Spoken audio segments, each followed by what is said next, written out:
What would it take for a former president to publicly criticize Trump? Hello there. Welcome to US Agenda. Please do not forget to subscribe and click on the notification button for information. The stadium announcer invited the crowd to warmly welcome a very special guest. Cheers erupted as basketball fans recognized Barack Obama among them. The former president stood up, smiled, and waved before settling in to watch the Los Angeles Clippers face off against the Detroit Pistons on Wednesday night. This scene felt strikingly ordinary amidst an extraordinarily tumultuous backdrop. Just the night before, Donald Trump had delivered the longest presidential address to Congress in history, a dark, divisive speech filled with falsehoods and insults, branding Joe Biden as the worst president in American history and referring to Senator Elizabeth Warren as Pocahontas. Yet, Biden chose not to respond, and Obama remained silent. Former presidents Bill Clinton and George W. Bush also refrained from commenting. 6 weeks into Trump's second term, which has upended democratic norms and strained diplomatic relationships, it remains uncertain what, if anything, might compel these former presidents to speak out. Larry Sabato, director of the Center for Politics at the University of Virginia, remarked, "If we focus on Clinton and Obama, it's almost as if they've distanced themselves from it all. I've been referring to them as Pontius and Pilate," he said, alluding to the Roman governor who permitted Jesus' crucifixion. It's understandable because when you confront Trump, he retaliates and doesn't let up. It's a relentless ordeal every single day, multiple times a day. Trump's aggressive first 6 weeks in office have left many Americans in shock. He has pardoned those involved in the January 6th insurrection, targeted journalists, imposed tariffs, sided with Russia against Ukraine, expanded presidential powers, and allowed tech billionaire Elon Musk to undermine the federal government. Critics argue it's time to take decisive action. Struggling to formulate a clear strategy, Democrats have resorted to delaying tactics to stall Trump's cabinet nominees and have heckled his address to Congress. Grassroots activists have voiced their anger and fear at town halls, demanding more direct action. Notably, several former senior government officials have publicly expressed their concerns. Last month, a group of 5 former Treasury secretaries co-authored an essay for the New York Times, warning that the nation's payment system was under threat from political actors associated with Musk's so-called Department of Government Efficiency, or DOGE. Additionally, 5 former defense secretaries signed a letter urging Congress to hold immediate hearings regarding Trump's recent dismissals of the chair of the Joint Chiefs of Staff and several other senior military leaders. However, the President's Club has its own unwritten rules. The 5 former presidents have met twice recently, first at the Washington National Cathedral for Jimmy Carter's state funeral, where Obama and Trump were seen engaging in conversation, and even exchanged a joke. They later came together at Trump's inauguration, where Biden had to endure a description of his presidency as a terrible betrayal. Since that time, all the former presidents have resisted the urge to make a significant intervention. Sabato suggests that one reason for this is the understanding that Trump and his aggressive supporters would retaliate, potentially targeting family members like Hillary Clinton, who previously served as First Lady and Secretary of State and ran against Trump in the 2016 election. Bill Clinton is nearing 80 and has faced a lot of criticism throughout his life, Sabato noted.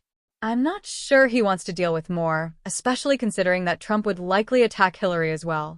As for Obama, the more I reflect on that friendly exchange at Jimmy Carter's funeral, the more I think it might have been part of Obama's strategy, or perhaps he decided to take advantage of it and remain silent to avoid becoming a target again." He continued, "It's a difficult situation.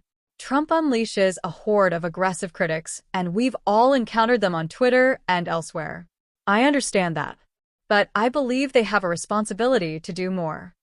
Indeed, the social media posts from the former presidents do not reflect a nation in turmoil. Bill Clinton has shared tributes to recently deceased political figures, while Hillary Clinton has taken a more confrontational stance, such as responding sarcastically to the suspension of offensive cyber operations against Russia with, "Wouldn't want to hurt Putin's feelings." Bush does not have an account on X, but his presidential center in Texas recently shared an article titled, "America First Should Not Put Russia Second," criticizing Trump and J.D. Vance for their attacks on Volodymyr Zelensky. Obama's X account, which boasts over 130 million followers, did share a New York Times piece by Samantha Power, the former USAID administrator, condemning Trump's cuts to the International Development Agency. However, it also included congratulations to the Philadelphia Eagles for their Super Bowl victory and a Valentine's Day message to his wife, Michelle, who did not attend Carter's funeral, the inauguration, or Wednesday's basketball game in California. Since leaving Washington on January 20th, Biden has maintained a low profile, aside from signing with a talent agency in Los Angeles. His X feed features congratulations to the new chair of the Democratic National Committee, Ken Martin, responses to the release of Hamas hostages, a Valentine's message to his wife Jill, reflections on Black History Month, a photo of his cherished Amtrak train service, and a tribute to the late Representative Sylvester Turner.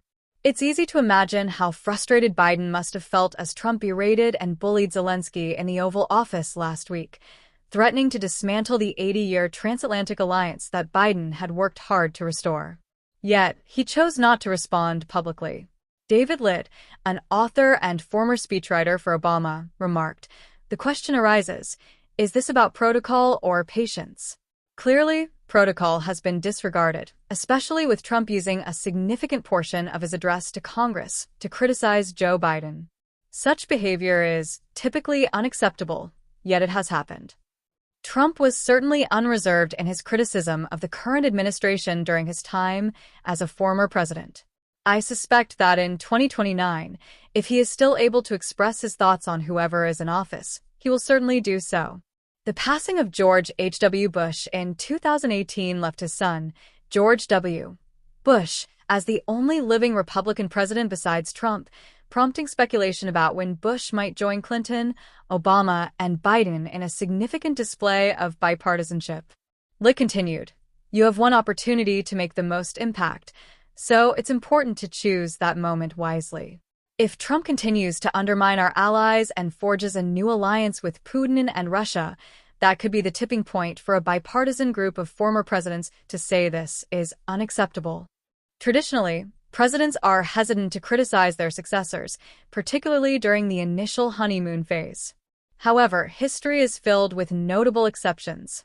Theodore Roosevelt harshly criticized William Taft in a series of speeches, despite having endorsed Taft as a successor in 1909.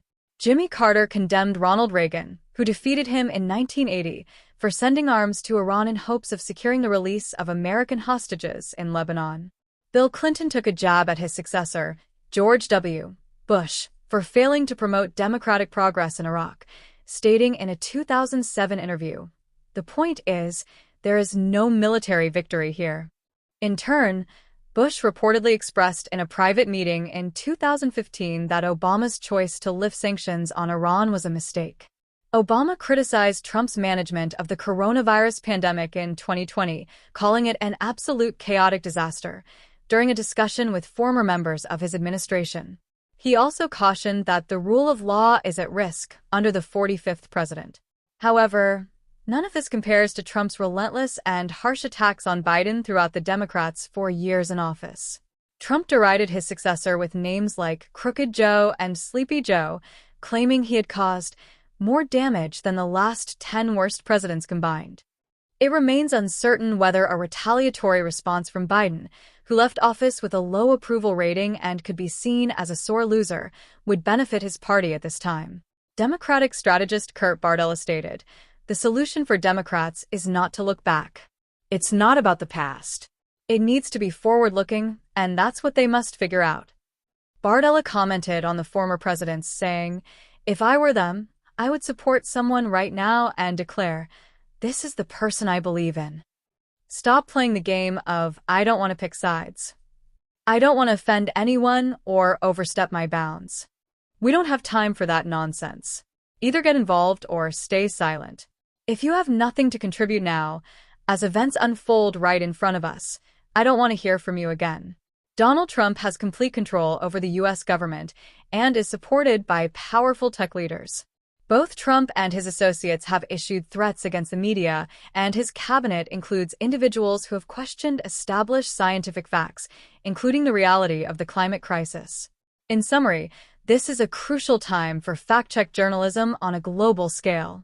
Our dedicated, fact-based independent journalism will hold those in power accountable and examine the human consequences of decisions made in the White House. Thank you for watching. If you're new here, please remember to subscribe and hit the notification button for more updates.